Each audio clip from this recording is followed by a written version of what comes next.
only saw the dark side of the moon to get to you, to get to you. I've looked for love and every stranger took too much to ease the anger over you, yeah, over you. I've been running through the jungle, I've been crying with the wolves to get to you, to get to you, to get to you.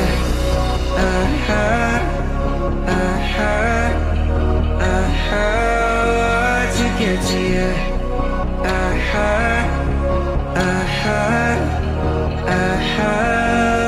To get to you. Your fingertips trace my skin to places I have never been. Blindly I am following. Break down these walls and coming in. I wanna feel the way that we did that summer night.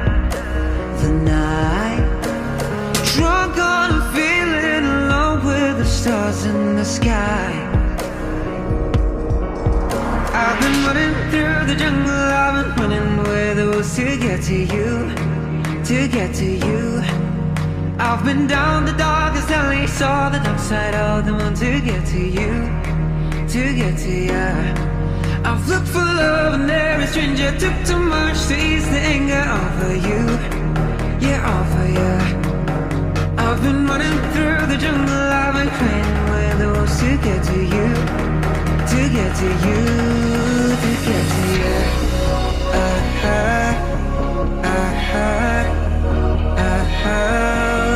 To get to you.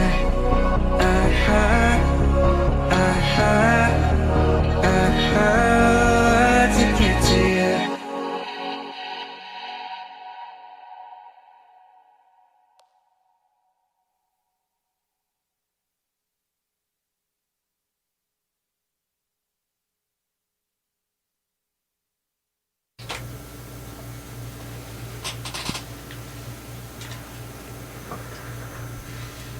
Hi, you're listening to Grad Radio Hour on WUSB Stony Brook. I'm here with Garrett and Yolene, and we are just about to talk to the jazz trio, which we're going to hear live on the air in a couple of minutes. Are you there, guys? Can you hear me? We're here. We hear you, Rob. What's up, man? Oh, great. So, why don't you guys just quickly introduce yourselves to the audience, and what you are majoring here at Stony Brook, and anything else you want us to know. Sure, yeah. So, hey, everybody. I'm Keenan. I'm a DMA student at Stony Brook. I study the bass, and I am in the jazz department and the classical bass department. Hi everyone, my name's Don. I'm a percussionist. I'm getting a DMA in percussion at Stony Brook, and I'm also getting an MA in composition. Hey everybody, my name's Kieran. I am getting a degree in nothing from Stony Brook. I'm a student. And Kieran, you're at Purchase, right? I'm a SUNY Purchase student, yeah. SUNY Purchase, okay. There. So, just to get into it, I mean, it's kind of obvious when you get to know any of you that you guys aren't just a jazz trio, and you don't just do jazz. So obviously you have this project, but you have some other projects going on. John Ling, for example, I know that you are composing for classical ensembles. Keenan, you're with this band, The Walkabout, which we know very well on the station. And Kieran, you're also doing some composition at SUNY Purchase. So I just want you guys to talk a little bit about like how this functions, how you guys got together first, and really how jazz is more of a flexible genre than maybe some of us think. Yeah, that's really interesting, Rob, and those are great points. You know, I feel like the music that we play as a trio is all jazz, but for me personally, it doesn't necessarily relate to the other jazz music that I play elsewhere, right? I think for me, this group with John and Kieran is it's a musical outlet where I can play without having to follow stipulations of other groups that I play with. Right? So as a bass player, I'm like predominantly an accompanist, and I kind of have a job and a role that I have to do of playing a supportive bass line for the other ensembles that I play with.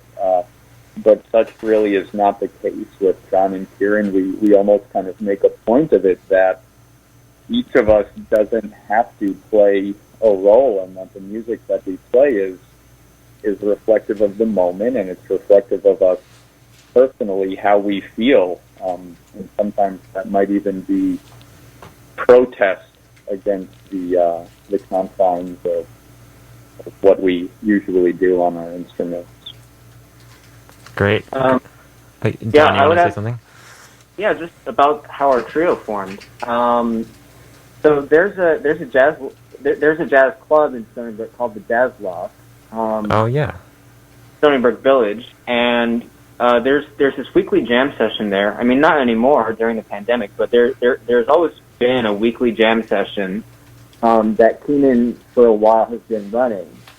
So a few years ago, I started going to this jam session, and Kieran was also going to this jam session. So that's basically how we met each other at the Jazz Loft, playing together. And basically, at that time, it wasn't at all a codified, formal thing. It was just, we were meeting all kinds of people at the Jazz Loft and playing these impromptu sessions. But then, for whatever reason, things felt right to where we started moving our playing out of the Jazz Loft and into more of an actual group that was a working group. So we started having rehearsals. We moved from the Jazz Loft to John's studio at Stony Brook in the basement of the Solar Center, effectively known as the Cave. The Cave. Yeah, I know that room well. It looks pretty much like every other room in Installer Center, I would say, though. Not really any more cave-like than any of the other cinder block rooms. Really homey. Very charming. Yeah. John's really done wonderful things to feng shui the place out as it's really happening. I think Garrett was wondering something about the rep that you guys are going to play. Yeah, tell us about it. What do you guys have planned for us today?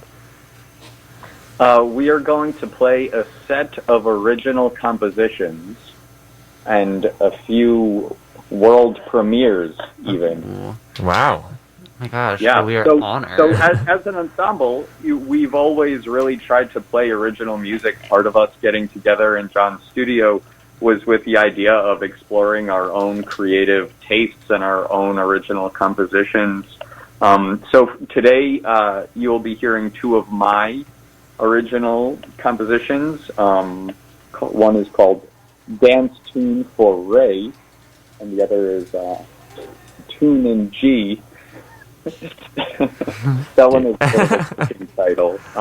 But Kieran, would you like to tell the audience about your compositions that were...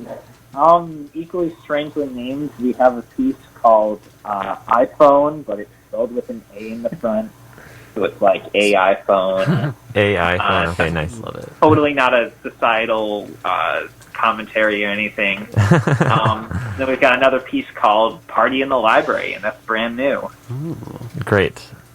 Did you write Party in the Library at Purchase? I did indeed write it in the library, and I think it, I was kind of thinking of how Party in the Library would be like a lot of fun. It'd be really silly, but it's also be kind of creepy. Like libraries are kind of creepy at night. Yeah. Oh, totally. I spent a lot of late nights at the Purchase Library. I went to Purchase for my undergrad. It is pretty spooky. Yeah, especially late at night. It was, kind of, because you would go, if you went deep into the stacks, there's also these, like, rooms, like, study rooms, and if you go into one of those, like, you just almost think, like no one else exists. Like, it's like you're just there, like, in a vacuum, like,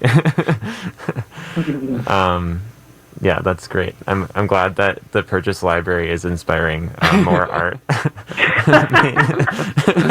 Love it. That's great. Yeah, so I guess I was mistaken when I kind of referred to John and Kieran as the only composers, because Keenan, you're also a composer yourself. So Yeah. so that's I don't know really if you interesting. So go ahead. to say that actually, Rob, but I appreciate you alluding to that.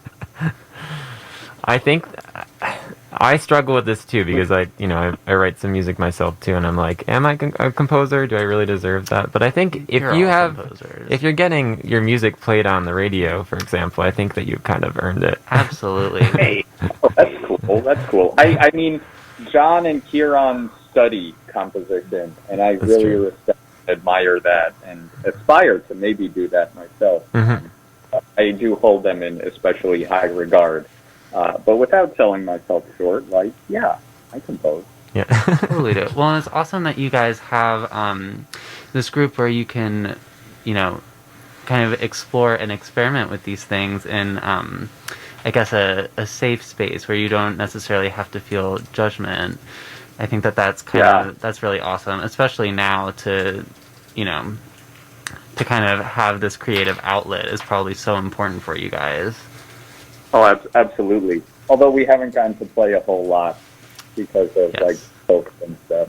Absolutely. But Well, we played a couple concerts on Kieran's front lawn. That was pretty. Nice. Yeah, they were great. awesome. Well, yeah, that was my question. So, like, what have you guys, before we let you play, what have you been up to, if anything? Like, what have you been able to do throughout the pandemic? Well, as an ensemble, we haven't been able to do much. We've shared ideas through just recordings and tried to layer some stuff together. But we have been individually busy kind of doing our own stuff, right? We are all students, and like, so this school does take up a lot of time. Yes. I'm hoping we'll be doing more once the break happens in a couple of weeks. But maybe John or Kieran would like to talk about what they've been up to. Yeah, sure. I've been taking the time to practice and read as much as I can, and I think that there's something kind of nice about just having time myself. I've been enjoying that and embracing it. I made some recordings remote too.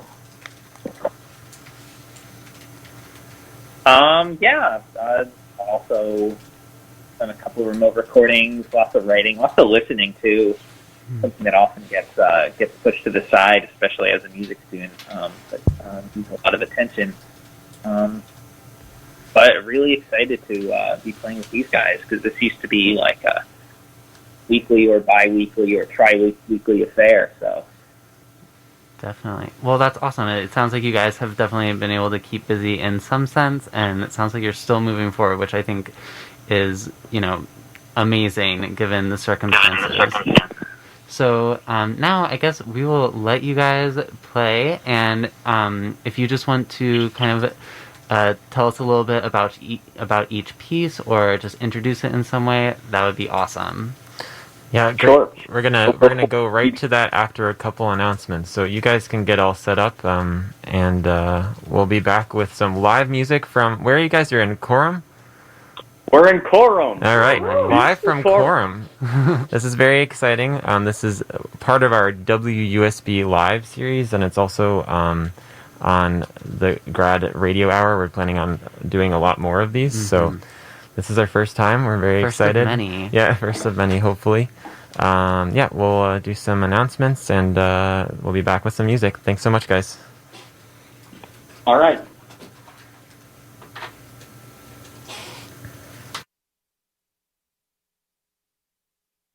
Hi, I'm Abby. I'm Laurie. I'm Molly. And we're Red Molly. And you're in tune to WUSB Stony Brook. 90.1 FM and WUSB.FM. Hi, this is Lou Reed, and you're listening to WUSB Stony Brook. If your skin could talk, would you listen? As your skin, I forgive you. I forgive you for poking and popping me when I broke out at 14. I forgive you for that awful belly ring hole you left in me when you were 15. I forgive you for damaging me before prom, on spring break, and at tanning salons when you were 16, 17, 18. But I'm your skin, and if you continue to tan, I hope you can forgive me. Forgive me when wrinkles begin to show and I start developing age spots. Forgive me if I develop melanoma when you're only 22. So please, I'm asking you to stop. Stop tanning now. Our future depends on it. Protect your skin from melanoma, the second most common cancer in young women 15 to 29 years old. And protect your future. Learn more at spotskincancer.org. A message from the American Academy of Dermatology. Well, this is who I am, this is what I am, and I can be the best of who I am, and I am somebody.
was written by our drummer, John Ling, and is titled Motel Sticks. The second tune was written by our guitar player, Kieran McAuliffe. That was called Party in the Library. Next, we're going to play one of my compositions called Tune in G.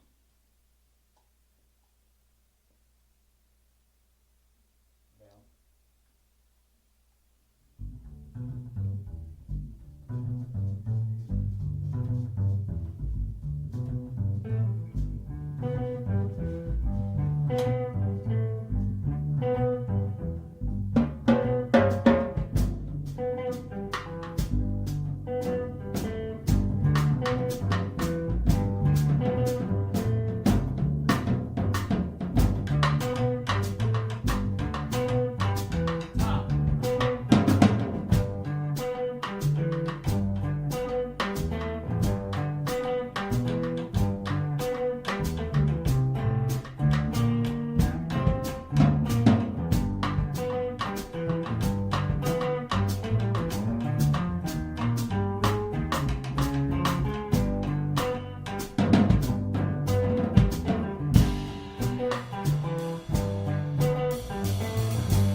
once we started getting together, I think that was the first composition John brought into us, and through exploring it and really learning how to play that tune, we started to discover how we liked to play together with ourselves.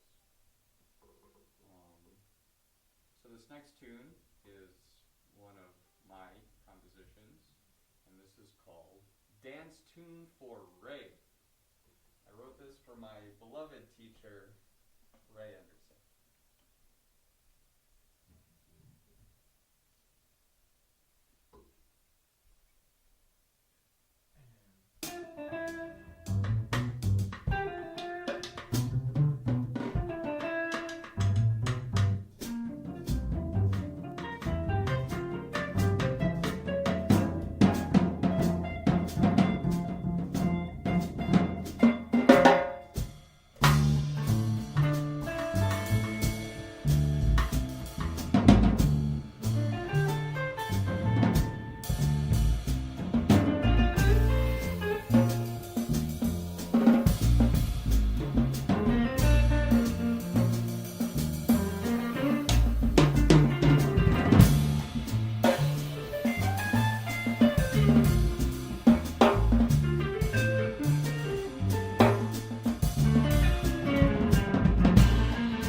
is going to be Kieran's AI phone.